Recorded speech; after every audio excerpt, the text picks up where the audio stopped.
উপস্থিত আছেন আল-হরা গ্রুপের সম্মানিত চেয়ারম্যান, এমডি এবং অন্যান্য কর্মকর্তাবৃন্দ, পরিচালকবৃন্দ এবং আমার সম্মুখে উপস্থিত প্রাণপ্রিয় প্রশিক্ষণার্থী ভাই এবং বোনেরা, আপনাদের সাবজেক্ট থেকে আমি বুঝতে পেরেছি যে কিছু প্রোগ্রাম এগুলা তিনটা টপিক্সের উপর আমরা কথা বলব। আমার যে সাবজেক্ট আমি সেটার মধ্যে থাকার চেষ্টা করব। সুদকে আরবিতে রিবা বলা হয়েছে, কোরআনে সুদকে বলা হয়েছে রিবা, আর ইংলিশে এটাকে ইউজারি বা ইন্টারেস্ট বলা হয়। ইউজারি বলে ইন্টারেস্ট বলে। আর সুদ এটা ফার্সি শব্দ, আমরা যেটা ইউজ করি। অনেক জিনিসই আমরা বাংলা ভাষায় এসেছে আমাদের দেশে দীর্ঘদিন যাবৎ ফরাসি লোকজন কর্তৃক এক দেশ হয়েছে, আমাদের দেশ পরিচালিত হয়েছে, কারণ অনেক ফার্সি ভাষা আমাদের দেশে প্রচলিত। সেখানে আমরা নামাজ যেটা বলি, রোজা যেটা বলি, এরকম অনেক ধর্মীয় অনেক বিষয় যেটা এটা হলো ফার্সি শব্দ, নট বেঙ্গলি। বেঙ্গলি তো হলো বাংলা সব ভাষার একটা সংমিশ্রণ, খাঁটি বাংলা। তাহলে রিবা কাকে বলে? যেটা আমি বাংলা বললাম সুদ, ইংরেজিতে বলা হয় ইন্টারেস্ট বা ইউজারি। রিবার সংজ্ঞা দিতে গেলে দুইটা, যেটা রিবা দুই প্রকারের, একটা হলো রিবা আল নাসিয়া, রিবা আল ফদল। এই দুইটা মিলেই সংজ্ঞা দিতে হবে, নতুবা সংজ্ঞাটা ইনকমপ্লিট হবে। রিবা হলো চুক্তির ক্ষেত্রে, লেনদেনের ক্ষেত্রে সমজাতীয় পণ্য বিনিময় করে অতিরিক্ত নেওয়াটাই হলো সুদ। বুঝতে পারছি কি? বিনিময়, কোনো কিছু যখন বিনিময় হয়, বিনিময় হয় সমজাতীয় পণ্য, পণ্য যেটা বলি টাকাও একটা পণ্য। বুঝতে পারছি? পণ্য একটা গুডস, সেক্ষেত্রে টাকাও একটা পণ্য। সেই গুডস, সমজাতীয় পণ্য যখন লেনদেন করবেন চুক্তির অনুযায়ী, শর্ত অনুযায়ী, সেখানে যদি কম বেশি করা হয় সেটাই সুদ, অতিরিক্ত না হয় সেটাই সুদ। সুদের মূল অর্থ আমরা এখন সুদ দুই প্রকার, সেটাতে চলে যায়, সুবিধা হবে আমাদের জন্য। তাহলে আমি মূল ধারণা দিলাম শর্ত দিয়ে, এবং সমজাতীয় পণ্য লেনদেন করে অতিরিক্ত নেই সেটা সুদ। যেমন আপনি 100 টাকা দিলেন, শর্ত দিলেন যে আপনি 1 মাস পর বা 1 বছর পর আমাকে 110 টাকা দিলেন, এই যে অতিরিক্ত নিলেন এটা সুদ, এই 10 টাকা সুদ। সমজাতীয় পণ্য এরকম বললেন যে 1 মণ ধান দিলাম, তুমি আমাকে 1 মণ 10 সের দিলাম, এটাও সুদ হবে, কারণ একই জাতীয় পণ্য, এক্সচেঞ্জ হয় না। পণ্য টাকা পণ্যে কনভার্ট হবে, কমোডিটি কনভার্ট হবে, কনভার্ট হয়ে আবার বিক্রি হবে, তখন এর সুদ হবে। যদি সেম পণ্য যদি আপনি টাকা দিয়া টাকা, মানে ধান দিয়া ধান, চাউল দিয়া চাউল, গম দিয়া গম, একই জিনিস যদি আপনি বিনিময় করে অতিরিক্ত করেন, কম বেশি করেন, সেটা সুদ। কিন্তু যদি কনভার্ট করে ফেলেন, অন্য জায়গায় অন্য পণ্যে নিয়ে যান, তাহলে এখানে সুদ হবে না। এটার মূল কথা। তো সুদ হলো দুই রকমের, একটা হলো সুদ মানে রিবা আল নাসিয়া আর রিবা আল ফদল, এই দুই রকমের সুদ। আমাদের দেশে যেটা আমরা সুদ বলে থাকি ব্যাংকিং ভাষায়, সেটা হলো রিবা আল নাসিয়া।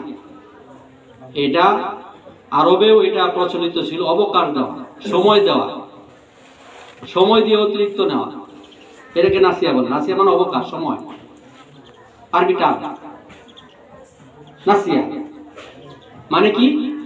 গ্রামে যেটা প্রচলিত আছে, তোমাকে আমি 100 টাকা দিলাম, মাসে মাসে 10 টাকা অতিরিক্ত দিলাম। 1 লাখ টাকা দিলাম, প্রতি মাসে 1000 টাকা দিলাম। তো সময়ের সাথে সাথে এটা কি হচ্ছে? অতিরিক্ত নিচ্ছে। আবার কি হচ্ছে? এটা প্রচলিত মানে জাহিলি যুগে ছিল যে যখন নির্দিষ্ট সময় তুমি দিতে পারলে না, এটার উপর অতিরিক্ত বাড়াই দেয়, এটাও সুদ। তাহলে আপনি লেনদেন শুধুমাত্র একবারই করতে পারেন, ওটার মধ্যে আবার বাড়াইতে পারবেন না। টাইম যদি দেয় সেটা জরিমানা করতে পারেন, অন্য কিছু করতে পারেন। আপনি একটা পণ্য বিক্রি করলেন, সে ডিউ টাইমে দিতে পারলো না, তখন আপনি কি করলেন? এটা বাড়াই দিলেন, যে তুমি দিতে পারো না, এটা তোমাকে আরো এতটুকু বাড়াই দিতে হবে। এটা কি আর ক্রয় বিক্রয় একবারই হয়? শরিয়া অনুযায়ী 2 বার হয়। তাহলে এখানে আমরা ব্যাংক কি করি, অন্যান্য ব্যাংকের প্যানেল ইন্টারেস্ট নেয়, আমরা এটা নিতে পারি না, আমরা কম্পেনসেশন করি, না হলে তো ওরা টাকা দিবে না, কম্পেনসেশন জরিমানা আরোপ করা হয়। কিন্তু এটা আমরা তার অতিরিক্ত আবার এটাকে আবার বিক্রি করতে পারি না, পণ্য একবারই বিক্রি করতে হবে। ক্লিয়ার কথা? তাহলে আমরা যে আজকে মেইন যেটা আমরা আমাদের ব্যাংকিং ভাষায় এবং দেশের প্রচলিত ভাষায় যে সূত্র নিয়ে আলোচনা করা হয় সেটা হলো রিবান নাসি, অবকাশ দেওয়া, সময় দেওয়া। তা আমরা সমাজের কথা বললাম, সমাজে কিভাবে ক্ষয় সুদটা, ব্যাংকও সেটা সুদ দেয়। অন্যান্য কনভেনশনাল ব্যাংক, বাংলাদেশে 2 রকমের ব্যাংক প্রচলিত, একটা সুদী ব্যাংক কনভেনশনাল ব্যাংক বলি, আর ইসলামিক ধারার ব্যাংক। আমাদের দেশের তফসিলি ব্যাংক আছে 61টি, এর ভিতরে 9টি হলো পূর্ণাঙ্গ ইসলামী ব্যাংক, আর বাকি সবগুলো হলো তফসিলি মানে সুদী ব্যাংক, সুদভিত্তিক ব্যাংক। আলহামদুলিল্লাহ 1983 সালে ইসলামী ব্যাংক প্রথম শুরু করে, সাথে সাথে আজকে আমাদের 9টি ব্যাংক, অন্যান্য ব্যাংক ও ইসলামী ব্যাংক দ্বারা আসার জন্য সরকারের কাছে প্রস্তাব দিছে। এখন টোটাল ব্যাংকিং সেক্টরে প্রায় 25% ইসলামী ব্যাংকগুলোর নিয়ন্ত্রণ। আলহামদুলিল্লাহ, বুঝতে পারছেন? খুব অল্প সময়, 1983 সাল থেকে এই পর্যন্ত টোটাল ব্যাংকিং সেক্টরের 25% আমাদের নিয়ন্ত্রণে এসেছে এই 9টি ব্যাংক।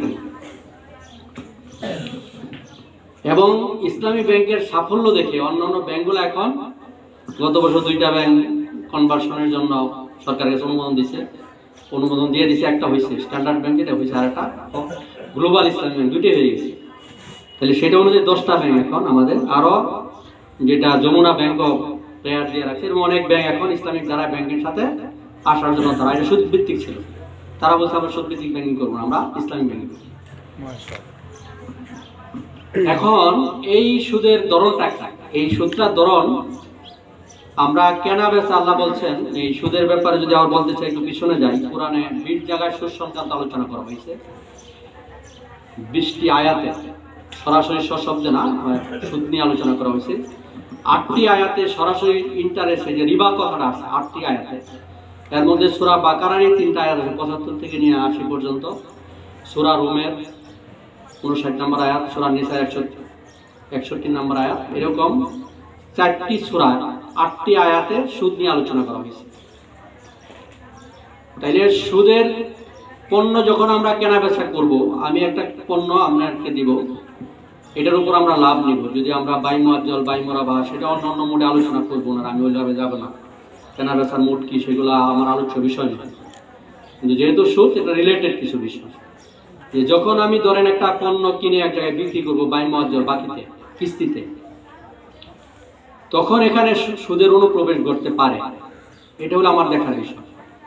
আমি যদি ব্যবসা করতে চাই, আমার হালাল হইতে করতে হবে। কোরআনে বলা হয়েছে সূরা বাকারা 275 নম্বর আয়াতে বলছেন আহাল্লাল্লাহুল বাইয়া ওয়া হারামা রিবা। আল্লাহ ব্যবসাকে হালাল করেছেন আর সুদকে করেছেন হারাম। আহাল্লাল্লাহুল বাইয়া ওয়া হারামা রিবা, এখানে ব্যবসা হালাল আর সুদ হইল হারাম। এখন ধরেন যারা প্রচলিত ব্যবসা করে, আমরা ব্যাংকও করি, পণ্য কিনে আমরা বিক্রি করি, এটা বাই মুআজ্জাল বলি, বাই মুরাবা বলি। বাই মুরাবা, বাই মুআজ্জাল, এখন মুরাবাটাই বেশি প্রচলিত হয়। মুরাবা হলো লাভে বিক্রি, আর বাই মুআজ্জাল হলো লাভে এবং মেয়াদ দিয়ে বিক্রি, বাকিতে বিক্রি, এটাই বাই মুআজ্জাল। তা আমরা যেগুলো আমাদের ক্রেডিট প্রোগ্রাম আছে, সেখানে আমরা একটা পণ্য কিনে দিয়ে, আমরা তার কাছে পণ্য কিনে, যে গ্রাহক যেটা চায় সেটা আমরা কিনে দিই, দিয়ে আমরা একটা টাইম দিই, মেয়াদ দিই, তার কাছে আমরা লাভে বিক্রি করি, বলি যে তুমি এই প্রতি মাসে দিবা, মানে মেয়াদ আনতে লাভ সহ আমাকে টাকাটা দিবা, এটা বৈধ। এটা আমরা কেনা বেচা করতেছি, ব্যবসা করতেছি। কিন্তু যদি আমি পণ্যটা কিনে না দেই, তাকে টাকা দেয়, আবার অতিরিক্ত নেই, ঘুরাই ফিরাই করি, তাহলে এটা আবার সুদ হবে, এটা আবার সুদ হবে। এই জন্য যারা ব্যাংক সম্পর্কে জানে না, তখন বলে যে এইটা ঘুরাই ফিরে একই কথা, এরকম একটা কথা সমাজে প্রচলিত আছে। যদি এটার বাস্তবায়ন না হয়, এই কথাটা আসবে, ফিডব্যাক যেটা মাঠ লেভেল থেকে এটা আসবে। তাহলে কি হবে? আপনি ধরেন আপনি পণ্য বিক্রি করবেন, আপনি একটা ফ্রিজ বিক্রি করবেন, আপনি বিনিয়োগ করতেছেন, আপনার এখান থেকে কোম্পানি থেকে, হ্যাঁ, আপনি মাইক্রো ক্রেডিট করবেন, সেক্ষেত্রে একজন বললো যে আমাকে একটা ফার্নিচার দেন, আমাকে একটা ফ্রিজ দেন, আমাকে একটা টিভি দেন, তখন কি করবে? তখন আপনি সেই পণ্যটা মার্কেটে কিনে তার কাছে বিক্রি করবেন। আপনি প্রথমে হস্তগত করবেন, তারপরে তার কাছে বিক্রি করবেন। তখন তাকে যে শর্ত দেন, লাভ ধরেন, মেয়াদি দেন, সময় যেভাবে দেন, সেটা জায়েজ আছে। এই ক্ষেত্রে আমরা অনেক সময় টাকা দিয়ে দিই, টাকা দিয়ে অতিরিক্ত টাকা নেই। এখানে হলো আমাদের শরিয়ার বক্তব্য। আমাদের বক্তব্য শরিয়ার বক্তব্য। শরিয়ার বক্তব্য হলো দুইটা জিনিস থাকতে হবে, তাহলে এটা বেচা কেনা হবে। সেটা হলো একটা হলো মানে কবজ বলে আরবি ভাষায়, কবজা আসতে হবে। হ্যাঁ, না সেটা আমি বলবো। আরটা হলো রিস্ক বিয়ার করা। এটা হলো আরটা হলো রিস্ক বিয়ার করা। এই দুইটা শর্ত যখন থাকবে তখন এই বৈধ বেচাকেনাটা বৈধ হবে। কবজের বিষয়ে আমার ভাই আমার কোশ্চেন করছেন যে আধুনিক পরিভাষায় কব কি, আমি হাতে নিয়ে একবার নিব, নিয়ে আবার দিব, এরকম কি না? আধুনিক পরিভাষা সেটা না। আধুনিক পরিভাষা আপনার মাধ্যমে এটা যদি নড়াচড়া করে, যেমন বিদেশি যে পণ্য এলসির মাধ্যমে হয়, আমরা কি এখানে সরাসরি দেখতে পারবো না? তার মানে হলো পণ্যটা যদি আপনার কথায় নড়াচড়া হয়, তাহলে এটা আপনার কব ছিল। আর আপনি যখন বললেন, যার সাথে কিনতেছেন, কন্ট্যাক্ট করেন যে ভাই আমি কিনছি, ইন বিহাফ অফ মি, আমার পক্ষ থেকে তাকে মালটা দিবেন, এই মুহূর্তের মধ্যে যদি এটার কোনো পণ্যের যদি কোনো ঘাটতি হয়, এই রিস্ক আমি নিলাম। এই দুইটার সমন্বয় যখন হবে তখন ক্রয় বিক্রয় বৈধ হবে। ক্লিয়ার কিনা কথা? তাহলে আমি যদি যিনি পণ্য কিনতে যাচ্ছেন উনি চয়েস করে আসলেন একটা দোকান থেকে, একটা কোটেশন আনলেন, আপনাকে বলুন ওই মাল থেকে দোকান থেকে আমরা যেটা করি ওই দোকান থেকে আমি এই মালটা কিনতে চাই, তখন কষ্ট করে আপনার মার্কেটিং অফিসার একটা কথা বলবেন যে ভাই আমরা এই মালটা কিনছি আমাদের এই প্রতিষ্ঠানের পক্ষ থেকে, আমাদের পক্ষ থেকে আমি ডেলিভারি করি, আমরা আপনাকে টাকাটা দিচ্ছি। এই যে কথাটুকু যে বললেন, এই কথাটুকু বলার কারণে এটা সরিয়ে হয়ে গেল। আবার যদি সরাসরি তারা টাকা দিয়ে দেন, ওই মাল কিনে লয়ে গেল, সে তো কিনলো, সেই নিয়ে নিল, আপনার তো ইনভলভমেন্ট নাই। এখানে কষ্ট করতে হবে, শরিয়ার কারণে এখানে একটু কষ্ট করতে হবে। যারা মার্কেটিং এ থাকবেন, যারা এগুলোর মধ্যে থাকবেন, আপনারা টেলিফোনে কন্ট্যাক্ট করে নেবেন এবং বলবেন এই কথাগুলো বললাম, আমি এই কথাগুলো বলে যাই। ক্লিয়ার কিনা? কোশ্চেন পরে। তাইলে রিবার কথা বললাম। রিবার নাসিয়া হলো সময়ের দিয়ে, সময় অবকাশ, যে লেনদেনের ক্ষেত্রে অবকাশ দেওয়া হবে, সময় দেওয়া হবে, সেটাই নাসিয়া। যেটা আমরা প্রচলিত ব্যাংক এবং সমাজে যেটা প্রচলিত আছে এটাকে রিবা নাসিয়া বলে। এটা কোরআনে সরাসরি এই সুদটাকে নিষেধ করা হয়েছে। আর হাদিসে যে সুদের কথা বলা হয়েছে রিবা আল বদল, সেটা 6টা পণ্যের কথা বলা হয়েছে। এই পণ্য যদি নগদের তাৎক্ষণিক লেনদেনের ক্ষেত্রে কম বেশি করলে সেটা হলো, এটা হলো রিবা বদল, হলো বাড়তি, অতিরিক্ত, ওটাও বাড়তি আছে, আবার সময়ের সাথে রিলেটেড। আর এটা হলো তাৎক্ষণিক বিনিময় করলাম, কম বেশি করলে এটা বদল। যেমন ভালো মানের এক মন খেজুরের সাথে খারাপ 2 মন খেজুর বিনিময় করলেন, ভালো 1 মন ধানের সাথে 1.5 মন ধান বিনিময় করলেন, এখানে কি হলো? কোয়ালিটির ভিন্নতার কারণে কম বেশি হয়ে গেল। এটা সত্য, কম বেশি করা যাবে না। লবণের কথা আসছে, জবের কথা আসছে, আরবি যে এবার গমের কথা, খেজুরের কথা আসছে, ওই সময় যে ওই দেশে যেগুলো প্রচলন ছিল। তাইলে অর্থ এখানে একটা হাদিসে 6টা পণ্যের কথা সুনির্দিষ্ট বলা হয়েছে। তার মানে এই 6টা এটা না, এই জাতীয় যত পণ্য আছে, এই পণ্য তাৎক্ষণিক বিনিময় করার ক্ষেত্রে যদি কম বেশি করে সেটা শুধু হবে। সেটা সমাধান কি? সমাধান ইসলাম দিয়েছে যে আপনি তো তাহলে ঠকে দেবেন, আপনি ভালো জিনিস দিয়ে খারাপ জিনিস সম পরিমাণ নিতেছেন, তাহলে তো ঠকবেন না। সেখানে শরিয়ার নির্দেশনা হলো যে তুমি ভালো পণ্যটা বিক্রি করো, যে টাকা দিবে সেই টাকা দিয়ে তুমি খারাপ পণ্য যদি কিনতে চাও বেশি পরিমাণে কিনো, কিন্তু তাৎক্ষণিক তুমি এটা বিনিময় করতে পারবে না। তাহলে একটা বিক্রি করে যে টাকা হবে সেটাতে আরেকটা কিনতে হবে। ফদল ক্লিয়ার? এটা বেশি কথা বললাম, গ্রামের মধ্যে এটা পুরো প্রচলিত আছে, আমরা আমাদের লেনদেনের সাথে নাই, কিন্তু এটা করা যাবে, এটাও সত্য। ঠিক আছে? তাহলে আমাদের চ্যাপ্টার শেষ। আমার সময় কতটুকু আর? আমরা এখন লাভ, মুনাফা, সুদ এবং মুনাফার পার্থক্যগুলো আমরা এখন বৈশিষ্ট্যগুলো বর্ণনা করি। আমি সময় খুব কম পাইছি, আর ডিসেম্বর মাস বুঝতেই পারছেন ব্যাংকারদের খুব চাপ। তারপরেও আমাকে একটা সাবজেক্ট দেওয়া হয়েছিল, আবার এটা চেঞ্জ করে একটা সাবজেক্ট দেওয়া হয়েছে। ওইভাবে প্রস্তুতি নিতে পারি নাই, মুখস্থ থেকে বললাম এতদিনের যা অর্জন আমাদের। সুদের কিছু বৈশিষ্ট্য আছে, আমি বৈশিষ্ট্যগুলো বলছি। সুদের ক্ষেত্র হলো ক্রয় বিক্রয়, অর্থাৎ সুদটা তখনই হবে যেটা আমি নাসিয়ার কথা বললাম। হ্যাঁ, এটা হলো সুদের ক্ষেত্র হলো ক্রয় বিক্রয়। সুদ অবৈধ চুক্তির ফল। সুদ ক্রয় বিক্রয় একাধিক কাউন্টার ভ্যালুর উপর আরোপিত অতিরিক্ত। সুদের কোনো বিনিময় বা কাউন্টার ভ্যালু নেই। সুদের পারস্পরিক বিনিময় নেই। কারবার বা এর ফলাফলের সাথে সুদের কোনো সম্পর্ক নেই। সুদ পূর্ব নির্ধারিত ও সুনিশ্চিত, এই কথাটা মনে রাখতে হবে। সুদ পূর্ব নির্ধারিত এবং সুনিশ্চিত। লাভ কিন্তু পূর্ব নির্ধারিত সুনিশ্চিত না, লস হইতে পারে। এটা একটা ভাইটাল পয়েন্ট। সুদটা একবার নির্দিষ্ট, আপনার ব্যবসা লস করুক লাভ করুক যাই করুক, হ্যাঁ এটা আপনাকে দিতেই হবে, নির্ধারিত করে দিচ্ছে। এবং সুনিশ্চিত, পূর্ব নির্ধারিত। দুনিয়া উল্টে যাক, আমাকে এটা দিতেই হবে, এটাই সুদ। সুদের কোনো বাণিজ্যিক ঝুঁকি নেই। সুদ যখন আমরা দেবেন কোনো ঝুঁকি নেই, কিন্তু ব্যবসার ঝুঁকি আছে। সুদের কোনো ঝুঁকি নাই।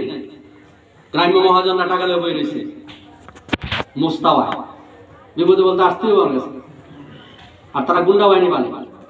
টাকা দেবে না, বাড়ির দল করবো, গরু নিয়ে যাবো, এটা করবো সেটা করবো, রাস্তায় আটকাবো। মানে গ্রামের শোষণের যারা হাতিয়ার, তাদের কোনো নিরুপায়।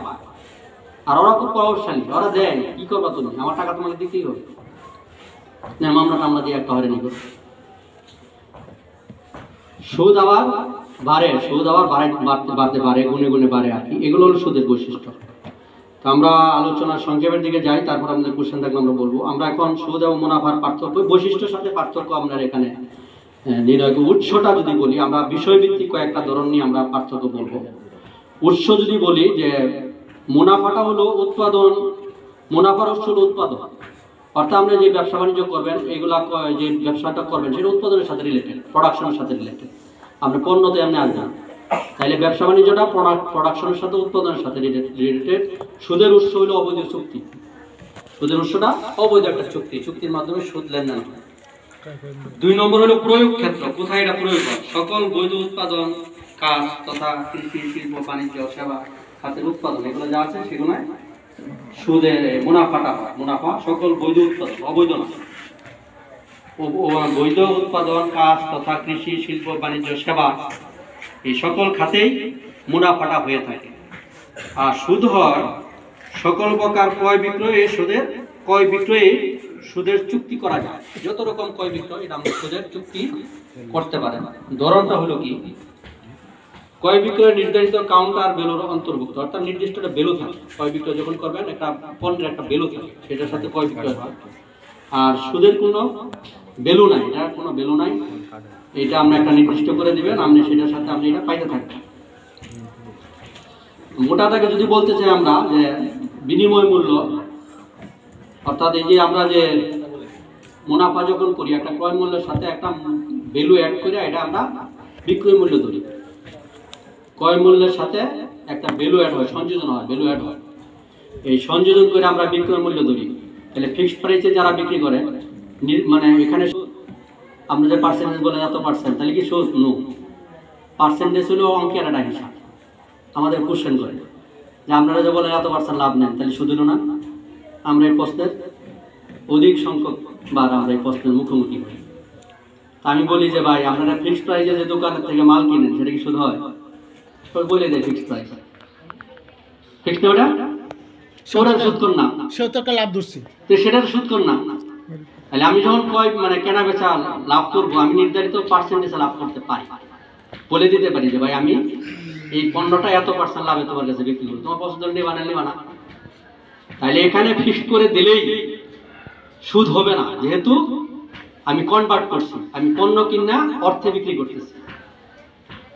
সুতরাং সুনির্দিষ্ট একটা নির্ধারিত হার হইলেই, পার্সেন্টেজ হইলেই সুদ বলা যাবে না।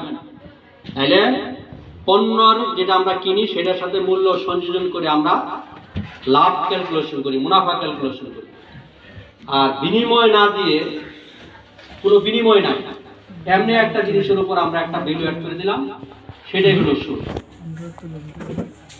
হ্যাঁ, আর ব্যবসা হয় দুতরফা হয় মূলত, আর ইন্টারেস্ট একতরফা হয়। আপনার কথা কোনো ভ্যালু নাই, ইন্টারেস্টের ক্ষেত্রে আপনার কথার ভ্যালু নাই, ভাই আমার এটা নিবা নিলে নিবা না নিলে না নিবা। আর ব্যবসার ক্ষেত্রে বার্গেনিংয়ের সুযোগ আছে, আপনি একটা চাবেন আর একজন চাবো, কম বেশি করে একটা সমঝোতা আসতে পারবেন। কিন্তু সুদের ক্ষেত্রে সেরকম না, সে যদি কয় নিলে নাও না নিলে না। গ্রাম্য মহাজনরা তাই করে। ঝুঁকি হলো যে ব্যবসার ঝুঁকিপূর্ণ, আমি বলছি ঝুঁকি ঝুঁকি ব্যবসা রিস্ক আছে, কিন্তু সুদে কোনো রিস্ক নাই, ইন্টারেস্টে কোনো রিস্ক নাই। হ্যাঁ, আর পরিণতি যদি কথা বলেন যে ক্রয় বিক্রয়ের মাধ্যমে এটা একটা ইনসাফ ব্যবসা, আল্লাহ ব্যবসাকে হালাল করছেন, সুদকে হারাম করছেন। আবার সুদের যে পরিণতি এটা ভয়াবহ পরিণতি, এবং আধুনিক যুগের যে